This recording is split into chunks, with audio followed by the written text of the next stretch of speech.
की आप सबको बहुत बहुत बधाई। सनातन धर्म में राधा अष्टमी के त्यौहार का बहुत महत्व है। इस दिन को राधा रानी के जन्म दिवस के रूप में मनाया जाता है। ये व्रत कृष्ण जन्माष्टमी के पूरे 15 दिन बाद मनाया जाता है। हर साल भाद्र पक्ष महीने के शुक्ल पक्ष की अष्टमी तिथि को राधा अष्टमी मनाई जाती है।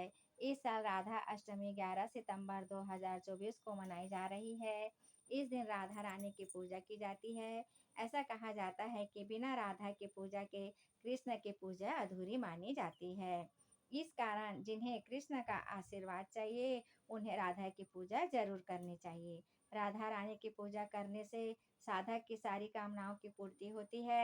यदि किसी के विवाह में देरी हो रही हो, वो राधा अष्टमी के दिन राधा रानी की विशेष पूजा कर सकता है। ऐसा करने से उसकी इच्छा पूरी होगी। राधा अष्टमी का पर्व बरसाने में बहुत ही धूमधाम से मनाया जाता है। आइए जानते हैं कि राधा रानी के व्रत विधि के बारे में। राधा रानी का व्रत करने की विधि इस प्रकार है।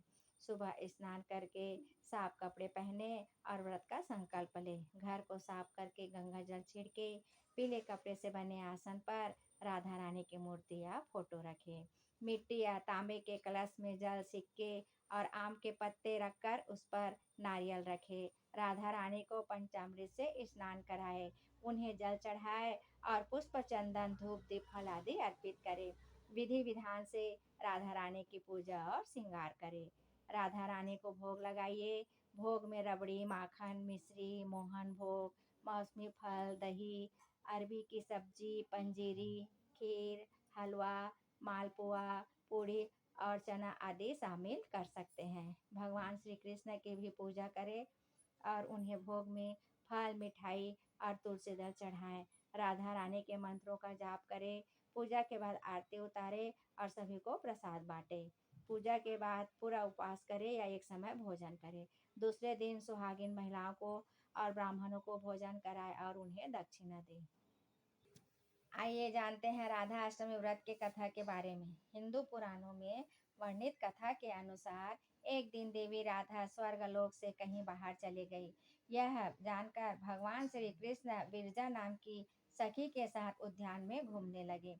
कुछ देर बाद जब देवी राधा स्वर्गलोक वापस आई तो वह श्री कृष्ण को विरजा से देखकर क्रोधित हो उठी और क्रोध में ही उन्होंने विरजा को अपमानित कर दिया, जिसके बाद विरजा नदी के रूप में बहने लगी। देवी राधा का यह व्यवहार श्री कृष्ण के मित्र सुदामा को अनुचित लगा और वह देवी राधा को भला बुरा कहने लगे। सुदामा की बातें सुनकर राधा को गुस्सा आ गया और उन्होंने सुदामा को दानव योनि में जन्म लेने का श्राप दे दिया। उसके बाद सुदामा ने भी देवी राधा को मनुष्य योनि में जन्म लेने का श्राप दे दिया।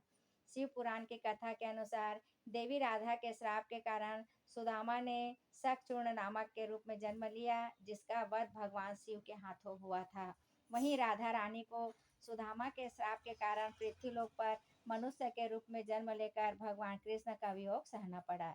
जबकि कुछ पौराणिक कथाओं में बताया गया है कि द्वापर युग में जब श्री विष्णु ने भगवान कृष्ण के रूप में अवतार लिया तो उनकी पत्नी यानी माता लक्ष्मी ही देवी राधा के रूप में पृथ्वी पर आई थी। राधा अष्टमी व्रत का महत्व।